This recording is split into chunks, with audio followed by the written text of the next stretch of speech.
Salut à toi, bienvenue dans cette vidéo, j'espère que tu vas bien. Aujourd'hui, le combat ultime Getaround versus Turo. On fait le point, c'est parti.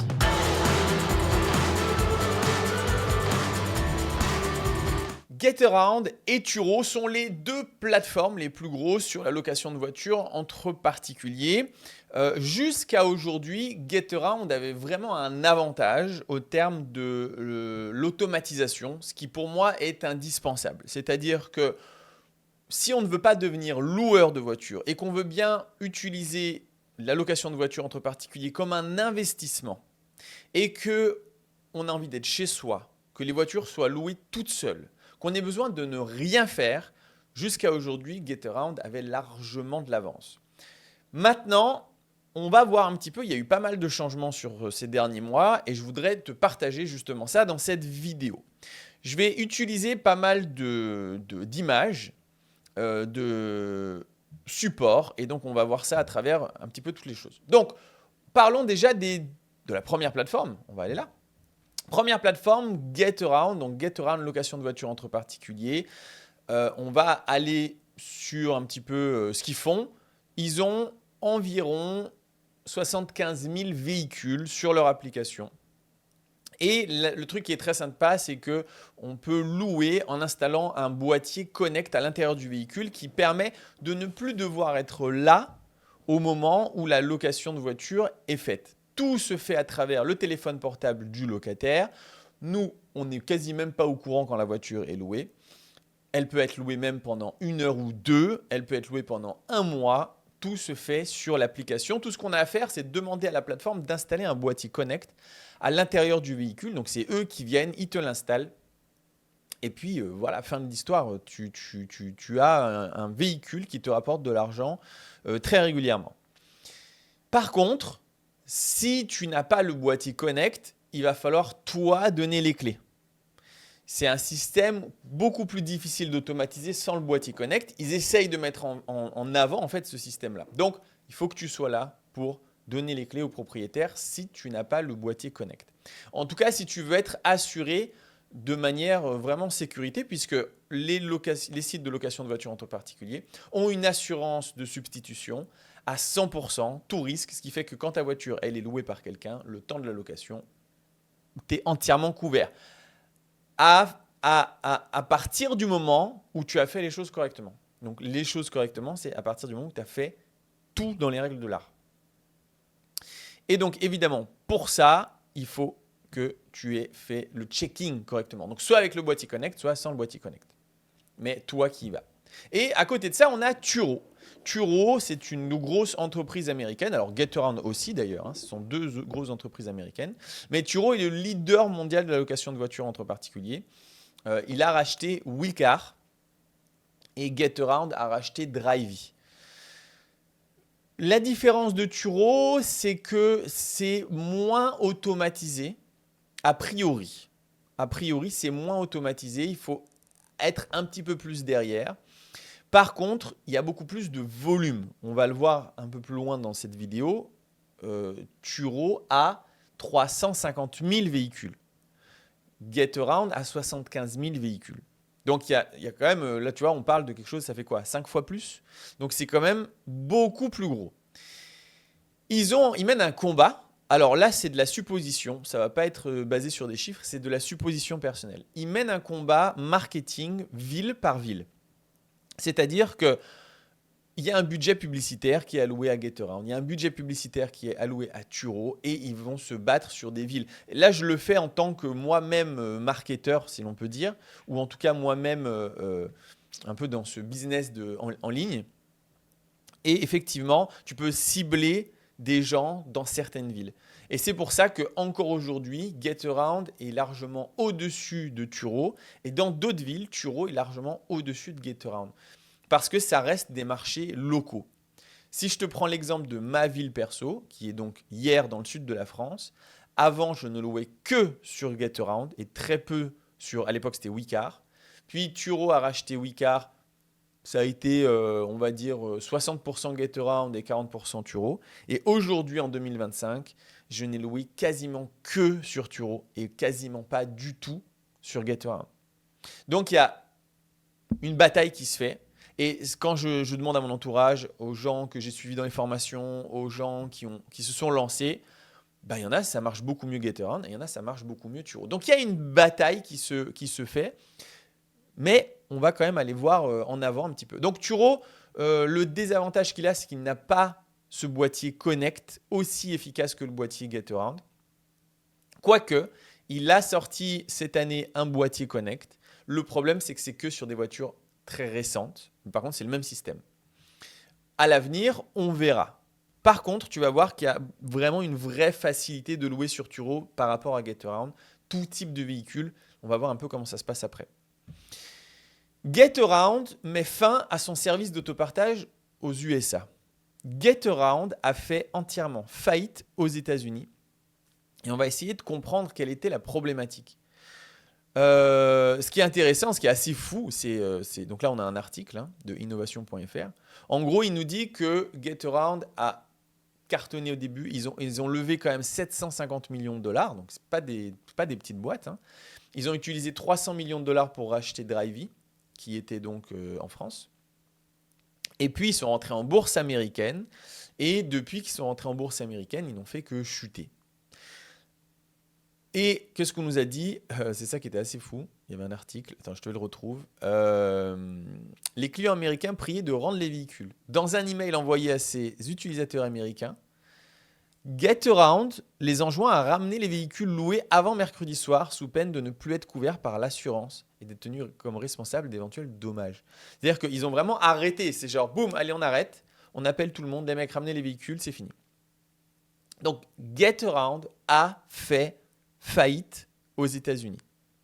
On va voir quel est le problème qu'il y a de GetAround versus Turo. Parce que Turo, lui, a continué à grossir.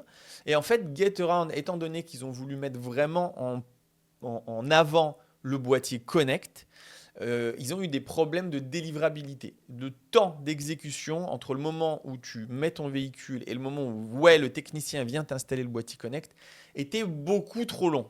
Beaucoup trop long. C'est-à-dire que parfois, il fallait attendre 3 mois pour avoir un appel du technicien pour qu'il te donne rendez-vous pour venir installer le boîtier Connect.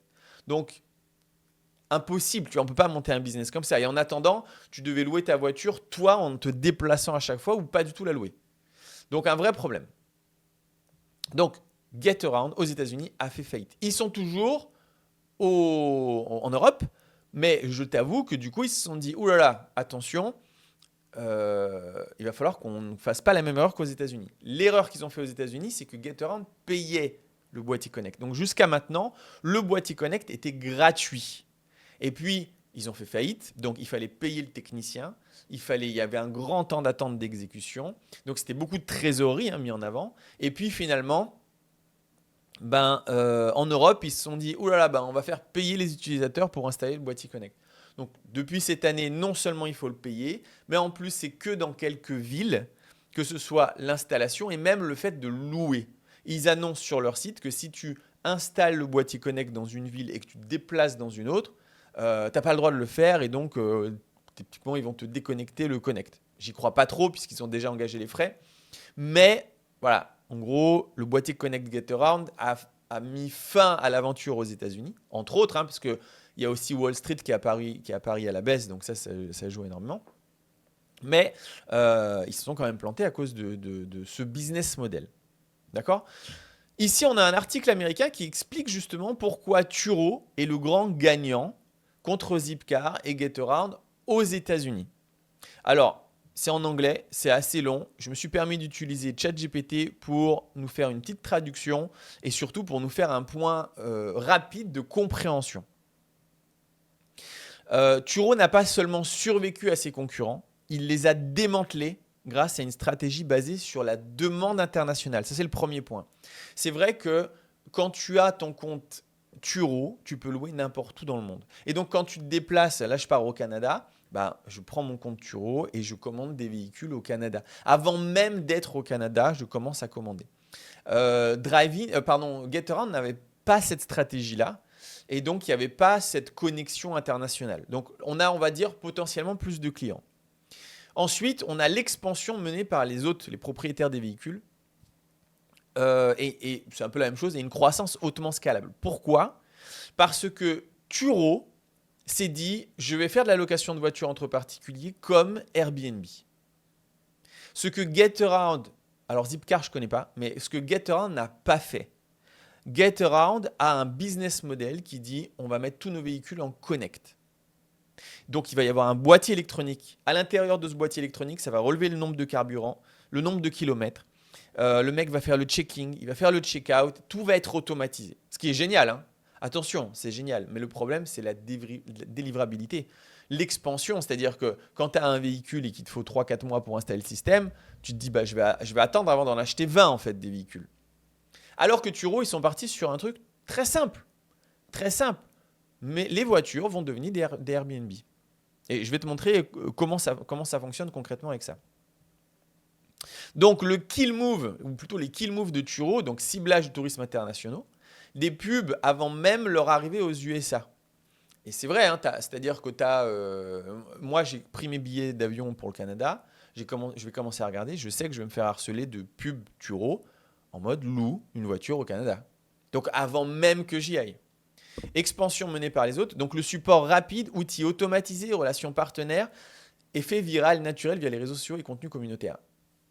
Ce que on entend par là, en tout cas moi comment je le comprends, c'est le service client du propriétaire de Turo est dingue. Donc, moi je l'ai trouvé absolument génial. Alors j'ai pas de partenariat avec Turo, hein. D'ailleurs pendant très longtemps tout le monde pensait que j'avais un partenariat avec Getaround parce que je disais objectivement Getaround est mieux que Turo à tous les niveaux. À part la masse, hein, parce qu'il y avait quand même plus de clients potentiels sur Turo. Aujourd'hui, je dois avouer que non, là, je constate autre chose. C'est-à-dire que quand parce que cette année j'ai eu des petits accidents, des petits accrochages, Turo m'appelle et m'aide en me disant voilà comment on va faire pour te récupérer l'argent. L'autre fois, ils m'ont dit ah non, les photos, ça ne correspond pas. Renvoie-moi d'autres photos qui correspondent. Enfin, tu vois, et ils m'appellent au téléphone et en 2-3 jours, j'ai l'argent sur mon compte. Et c'est beaucoup d'argent. C'est-à-dire que j'ai eu 2 fois le même pare-choc abîmé dans les 150 € de réparation. Ils m'ont envoyé 2 fois 650 €. Donc plus que ce que ça m'a coûté, mais évidemment, il y a le désagrément d'aller m'occuper du véhicule ainsi que la perte, hein, puisqu'ils ne te payent pas les jours où tu n'es pas loué. Outils automatisés, on va le voir, hein, leur fonctionnement, c'est tellement plus simple que Getaround. C'est moins automatique, hein, on va vraiment faire la démarche, c'est moins automatique. Mais la mise en place est beaucoup plus simple. Donc on peut mettre plein de véhicules, peu importe le modèle, la marque, etc. Zéro flotte, zéro souci. Bon, eux, ils n'ont pas de véhicule, hein, Turo n'a pas de véhicule. Alors Getaround n'avait pas de véhicule non plus, mais c'était Zipcar qui avait eux des véhicules, donc voilà, il fallait gérer ça. Et en fait, sur cet article-là, en gros, ils expliquent juste que pourquoi Turo gagne, c'est uniquement à cause de ça. Alors, comment ça fonctionne Turo pour automatiser? Parce que nous, encore une fois, on ne veut pas devenir loueur. Sachant que Getaround a ce boîtier Connect. Comment Turo gagne la bataille contre Getaround? Il va y avoir 2 types, ou plutôt 3 types de remise des clés aux locataires. Quand il y a quelqu'un qui te loue ton véhicule, option numéro 1, en personne. Ce que Getaround propose aussi si tu n'as pas le boîtier Connect. En personne, l'autre, il va venir à la rencontre du locataire. Le locataire dit j'arrive à 14h, poum, il donne les clés. Très chiant, insupportable. Peut-être qu'on a envie de commencer comme ça pour expérimenter un peu le truc, tu vois, genre comprendre le business. Mais très vite, c'est insupportable. Il est hors de question qu'on donne les clés. Il est hors de question qu'on donne les clés. On perd du temps. On est investisseur, on n'est pas loueur de voiture. Donc, les 2 plateformes proposent ça. Et là où Turo se gave, c'est avec une boîte à clés. Une boîte à clés comme sur Airbnb. Une boîte à clés où tu arrives, tu tapes ton code, tu récupères la clé du véhicule.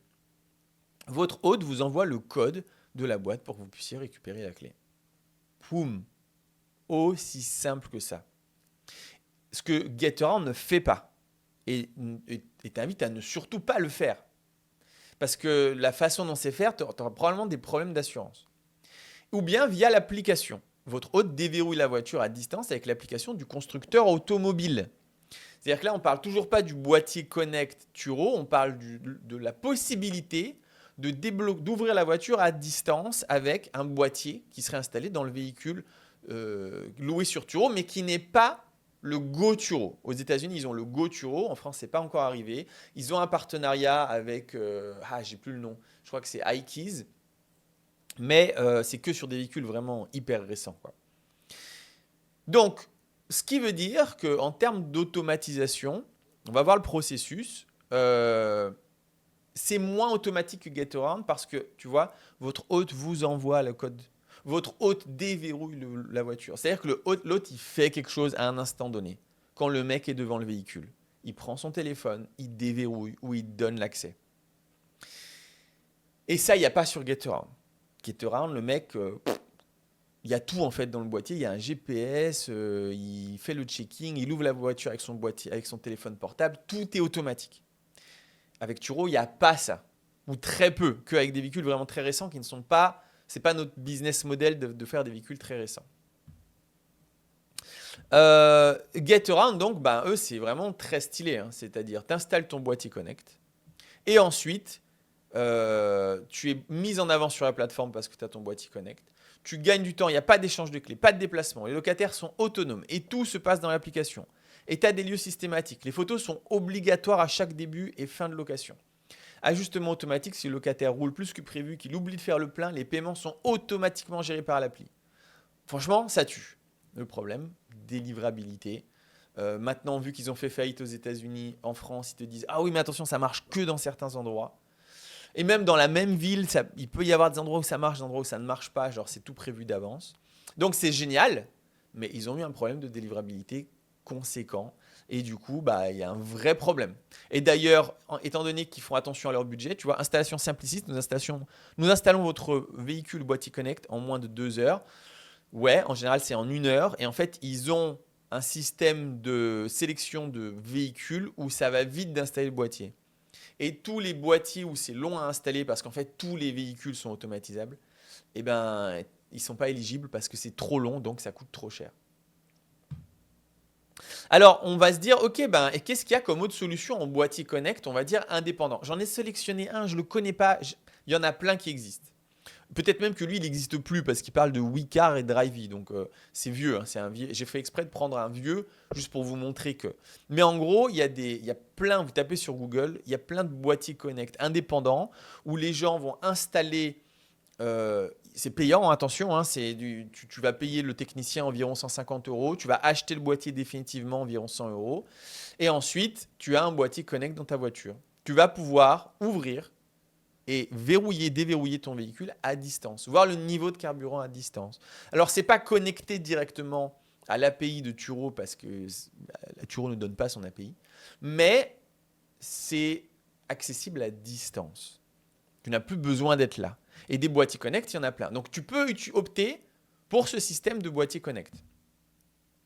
Tu peux aussi opter, alors attends, j'en ai ouvert trop, tu peux aussi opter tout simplement, et c'est ça la magie de Turo, hein, pour un boîtier à code.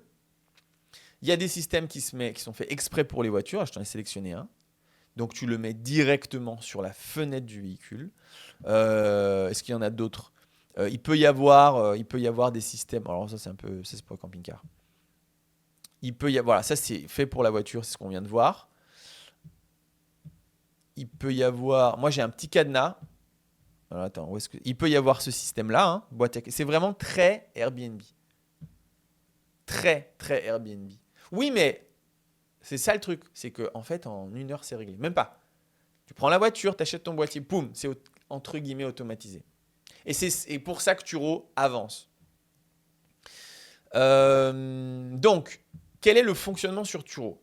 Quand tu es à distance, alors on va aller voir au début du truc, remote checking and ID verification. Donc, on veut faire le checking à distance, on ne veut pas se déplacer, mais il n'y a pas le boîtier Connect. Première étape, c'est très important, on va recevoir sur son application Turo la vérification du permis de conduire de l'utilisateur. Ce permis de conduire, tu dois le valider toi-même. Donc, tu vois son permis de conduire recto verso et tu vois le gars qui se prend en selfie avec son permis de conduire. Oui, ok, c'est lui. Tu valides. Boum, t'es assuré. Tu ne valides pas, poum, tu n'es pas assuré. Donc, tu dois valider. Moins automatique, c'est à toi de le faire. En général, c'est 24 heures avant, tu vas avoir ça. Ensuite, quand la personne est devant, tu vas devoir lui écrire « Envoie » ou plutôt prends des photos du véhicule, suis le checking que tu as sur ton application. Le locataire, sur son application, a le checking, il va devoir faire lui-même le checking. Toi, tu as accès à ces photos. Tu n'as pas besoin, toi, d'avoir pris des photos. Tu vas lui demander de prendre des photos de l'intérieur, le nombre de carburant, enfin le nombre de kilomètres et le carburant. Une fois que ça c'est fait, bah c'est parti. Tu peux déverrouiller la voiture. Tu peux lui dire, moi c'est ce que je fais, je dis ah mec, si tu ne fais pas ça, t'es pas assuré. C'est un accident, t'es mort. Donc les gars font et c'est fini. Donc ce n'est pas autant automatique qui fait que par exemple ce système Turo va être pour moi problématique quand je pars au Canada et que j'ai une réservation à 7 heures du matin en France et que ça correspond à 2 heures du matin au Canada, ça va être très chiant. Très chiant. Mais moi, ce que je fais sur de l'automatisation plus simple, c'est que je leur envoie le code du boîtier, tout simplement, et je lui dis fais ce que tu as à faire, fais ton checking, voilà le code du boîtier, et puis je peux faire dodo. Donc c'est moins automatique, mais c'est tellement plus simple à automatiser. On est vraiment assuré de fou, enfin, c'est vraiment une très très bonne assurance. Ouais, ça c'était la taille de la flotte, 350 000 véhicules sur Turo, 75 000 sur Getaround. Donc on est quand même à 5 fois plus gros. Turo est 5 fois plus gros que Getaround. Donc ce qui se passe en ce moment, pour moi, et ma vision des choses, c'est que Turo a vraiment simplifié le business. Et à partir du moment où on fait bien les choses, on sera assuré. Souvent, ce qu'on a peur, c'est de se dire « Ouais, mais qu'est-ce qui se passe si les gens font mal et qu'on n'est pas assuré ?» C'est notre travail d'être sûr et certain que les gens ont pris correctement les photos. C'est moins automatisé. Mais il y a des solutions et c'est beaucoup plus en termes de type de location. Enfin, je suis constamment loué sur Turo. Constamment. L'autre fois, j'ai voulu faire des vidéos en ligne pour d'autres réseaux. J'ai galéré à prendre les voitures, quoi. Donc, c'est constamment loué, beaucoup plus que sur Getaround. C'est moins automatique, mais c'est plus facilement, entre guillemets, automatisable de ce qu'on peut y faire. Et d'après moi, je ne suis pas sûr, je ne suis pas savant, mais d'après moi, Turo est en train de massacrer Getaround. Il l'a fait aux États-Unis. À mon avis, il va aussi le faire en France. Et je pense qu'on assiste vraiment au switch et Turo prend le leader mondial, enfin en tout cas le leader français de la location de voitures entre particuliers. Mais peut-être que je me trompe. Dis-moi toi, dans les commentaires, si tu fais de la location de voitures entre particuliers. Dis-moi si tu en fais sur Turo. Dis-moi si tu en fais sur Getaround. Et partage un petit peu ce que tu ressens comme simplicité, ce que tu ressens comme efficacité, comme véhicules qui sont loués. Alors, si tu te lances depuis peu, je t'invite grandement à te mettre et sur Getaround et sur Turo. Mais tu vois, bizarre. Et c'est là où Turo est en train de massacrer tout le monde. C'est que si tu loues sur Turo, c'est interdit de louer sur Getaround. Tu vois le truc? Ils sont en mode guerre, quoi. Donc, bon, en vrai, je ne suis pas sûr et certain que pour le moment, ils te suppriment ton compte. Mais peut-être qu'à un bout d'un moment, ils auront tellement de monopole qu'ils ne veulent absolument pas faciliter la vie à Getaround, ils veulent les écraser. Et à mon avis, ils sont partis pour le faire. Donc, teste, mets-toi sur Getaround, teste un mois ou deux, mets-toi que sur Turo, teste un mois ou deux, vois combien tu as eu de location. Et puis, pour tous les autres qui font déjà ou Getaround ou Turo ou les deux, dites-moi ce que vous en pensez dans les commentaires, si mon analyse est aussi la même pour vous. Ou si, non, pour vous, Getaround est en train de reprendre le dessus par rapport à Turo. Merci d'avoir regardé cette vidéo. On se voit très bientôt. J'essaye d'être plus productif sur YouTube pour relancer un peu la machine. Ciao!